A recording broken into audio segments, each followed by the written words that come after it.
एक छोटा सा गांव था। उसी गांव में कार्तिक नाम का एक लड़का रहता था। उसे पढ़ाई में कोई दिलचस्पी नहीं थी। वह ज्यादातर जंगल में पेड़ पौधों के बारे में जानकारी जुटाने का इच्छुक था।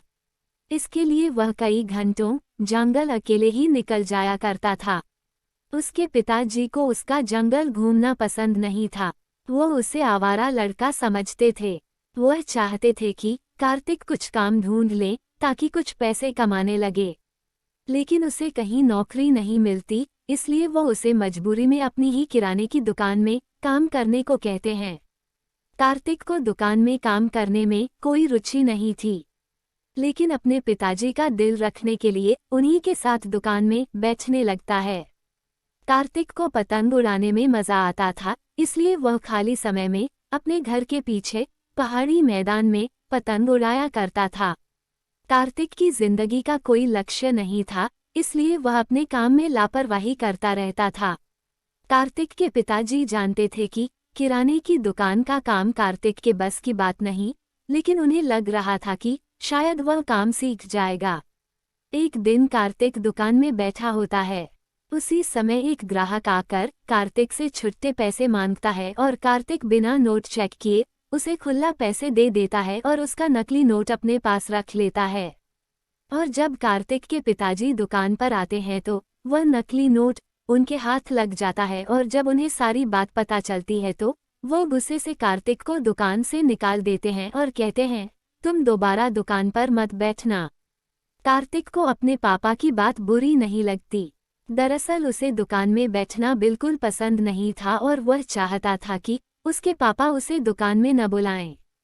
कार्तिक अपने घर पहुंचकर अपनी पतंग लेकर पहाड़ी के किनारे आ जाता है और वहीं वो अपनी पतंग उड़ाने लगता है। पतंग उड़ाते वक्त हवाएं तेज हो जाती हैं। कार्तिक की पतंग आसमान में लहराने लगती है। कार्तिक जल्दी से अपनी पतंग नीचे उतारने की कोशिश करता है और उसी कोशिश में पतंग का धागा टूट जाता है। पतंग जाकर एक पेड़ में फंस जाती है। कार्तिक भी पतंग के पीछे पीछे भागने लगता है और पहाड़ी के किनारे उसी पेड़ के नीचे जाकर खड़ा हो जाता है जहां वह पतंग लटक रही थी। कार्तिक पत्थर मारकर पतंग निकालने की कोशिश करने लगता है। अचानक कार्तिक की नज़र पेड़ के पीछे बने एक दरवाजे पर पड़ती है, जिसे देखकर वह चौंक जाता है। कार्तिक धीरे धीरे दरवाजे के करीब पहुंचता है। उसे ताज्जुब होता है कि इस वीरान जगह पर पहाड़ के अंदर दरवाजा कैसे हो सकता है।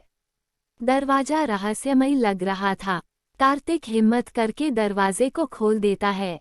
दरवाजा खुलते ही कार्तिक की आंखें फटी की फटी रह जाती है, क्योंकि सामने एक स्वर्ग से भी सुंदर रहस्यमय दुनिया नजर आ रही होती है।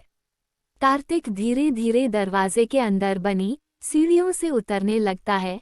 जैसे ही कार्तिक रहस्यमय दुनिया की जमीन में कदम रखता है, वह अचानक हवा में उड़ने लगता है। बड़ी मुश्किल से वह आसमान में अपने आप को संतुलित कर लेता है। कार्तिक चारों तरफ नजर घुमाकर देखता है। उसे कई जानवर, पेड़ पौधे और इंसान हवा में उड़ते नजर आ रहे होते हैं।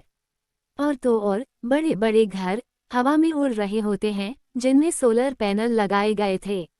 सूरज की सहायता से चार्ज करके घरों में विद्युत प्रदान की जा रही थी। कार्तिक ऐसी नायाब तकनीक का नमूना देखकर हैरत में पड़ जाता है। दरअसल ये दुनिया पृथ्वी से बिल्कुल उलट थी। जो चीज़ आसमान में उड़ने वाली थी, केवल वही जमीन पर चल सकती थी, क्योंकि यहाँ गुरुत्वाकर्षण बल की कमी थी, जिस वजह से जमीन पर चलने के लिए पंखों की आवश्यकता होती थी। इसलिए केवल पक्षी और उड़ने वाले कीड़े मकोड़े ही जमीन पर चल सकते थे। कार्तिक को यह नज़ारा अद्भुत लग रहा था। कार्तिक को इस रहस्यमय दुनिया के लोग अचंभे की तरह देख रहे थे। तभी कुछ लोग आकर कार्तिक से उसके बारे में पूछते हैं। कार्तिक बड़ी मुश्किल से अपने आप को हवा में संतुलित कर पा रहा था। उसने इतना अद्भुत नज़ारा देखा था कि उसके मुंह से शब्द नहीं निकल रहे थे। कुछ देर तक बिना बोले ही कार्तिक हवा में उड़ता रहता है। इस दुनिया के इंसान कार्तिक को देखने के लिए चारों तरफ घूमने लगते हैं। कार्तिक के कपड़े और उनके कपड़े बिल्कुल अलग थे। इस दुनिया के इंसानों के कपड़ों में सोलर चार्जिंग पैनल लगे हुए थे, जिसकी मदद से वह अपने शरीर में लगे गैजेट्स का इस्तेमाल कर पाते थे। सभी के पास एक से बढ़कर एक आधुनिक यंत्र मौजूद थे जो पृथ्वी की तुलना में कहीं ज्यादा आधुनिक थे। इस जगह पर भी पृथ्वी की ही तरह लोगों ने अपने अलग अलग देश बना रखे थे और हर देश में प्रधानमंत्री, राष्ट्रपति और आर्मी फोर्सेस भी थी। कार्तिक इस दुनिया में अजनबी था, जिसकी वजह से लोगों उसे संदिग्ध व्यक्ति समझ रहे थे और इसी कारण उसे गिरफ्तार कर लिया जाता है।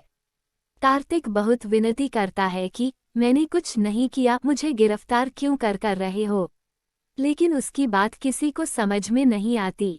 यहाँ के लोगों की भाषा शैली बिल्कुल अलग थी। ज्यादातर लोग कम शब्दों में ही बात किया करते थे। कार्तिक को गिरफ्तार करके पूछताछ करने के लिए पुलिस थाने लाया जाता है। कार्तिक लोगों को अपनी बात समझा पाने में असमर्थ था, क्योंकि उसकी भाषा किसी को समझ में नहीं आ रही थी। कार्तिक की बात को समझने के लिए लैंग्वेज डिकोडर टेक्नोलॉजी का इस्तेमाल किया जाता है।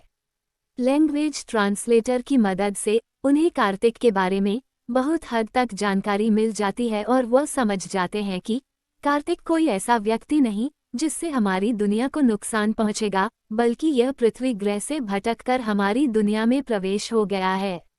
इस दुनिया के लोग कार्तिक को अपना मेहमान समझने लगते हैं। कार्तिक के खाने पीने के लिए शाही व्यंजनों की तैयारी की जाती है। कार्तिक इनके बदलते व्यवहार से चिंतित था, क्योंकि वह इनकी बातों को समझ नहीं पा रहा था। जैसे ही कार्तिक को खाने की टेबल के सामने लाया जाता है, कार्तिक के चेहरे में मुस्कुराहट आ जाती है, क्योंकि वह काफी देर से भूखा था। कार्तिक तुरंत खाने की टेबल के आसपास मंडराने लगता है और जैसे ही कार्तिक खाने का पहला निवाला मुंह में डालता है, उसे तुरंत उल्टी हो जाती है। खाने का स्वाद एकदम कड़वा था। कार्तिक को ऐसे खाने की आदत नहीं थी। खाने का अपमान देखकर दूसरी दुनिया के लोगों को गुस्सा आता है। वह इशारों में कार्तिक को खाने के लिए दोबारा कहते हैं, लेकिन कार्तिक उन्हें मना कर देता है। कार्तिक उन्हें इशारे से समझाता है कि अपने लिए खाना वो खुद ही बना लेगा, केवल उसे खाने पीने की चीजें उपलब्ध करा दी जाए। कार्तिक को पेड़ पौधों के बारे में पहले से ही अच्छी जानकारी थी। कार्तिक को किचन में भेज दिया जाता है और कुछ ही घंटों की मेहनत के बाद कार्तिक स्वादिष्ट खाना तैयार कर लेता है। कार्तिक के खाने की खुशबू से इस दुनिया के लोगों के मुंह में पानी आ जाता है।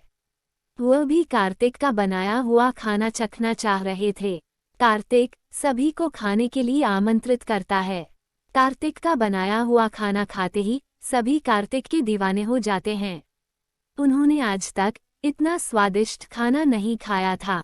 इस दुनिया में पृथ्वी की तुलना में खाने के अलावा सभी चीजें बेहतर थी, लेकिन आज इन्हें खाने के असली स्वाद का एहसास हो चुका था। कार्तिक के बनाए हुए खाने की बात दूर दूर तक फैला लगती है। एक दिन इस शहर में इस दुनिया के प्रधानमंत्री का दौरा होने वाला था, जिनके स्वागत के लिए पूरे शहर को सजाया जा रहा था, लेकिन खाने की जिम्मेदारी कार्तिक को दी जाती है। कार्तिक अब इन लोगों के इशारों को समझने लगा था और उसे भी इस दुनिया में मजा आने लगा था। जैसे ही प्रधानमंत्री का आगमन होता है, उनका जोरदार स्वागत किया जाता है और प्रधानमंत्री जी के भाषण के बाद भोजन की व्यवस्था की जाती है। प्रधानमंत्री के दौरे में एक से एक अधिकारी आए होते हैं और जैसे ही प्रधानमंत्री खाना खाते हैं, वह अपनी कुर्सी से उछल पड़ते हैं। कार्तिक ने स्वाद का ऐसा नायाब नमूना पेश किया था कि इस दुनिया में सभी उसके स्वाद के दीवाने होने लगते हैं। प्रधानमंत्री आदेश देते हैं कि कार्तिक को सर्वोच्च सम्मान दिया जाए और इससे खाना बनाने की सारी विधियां सीखी जाए।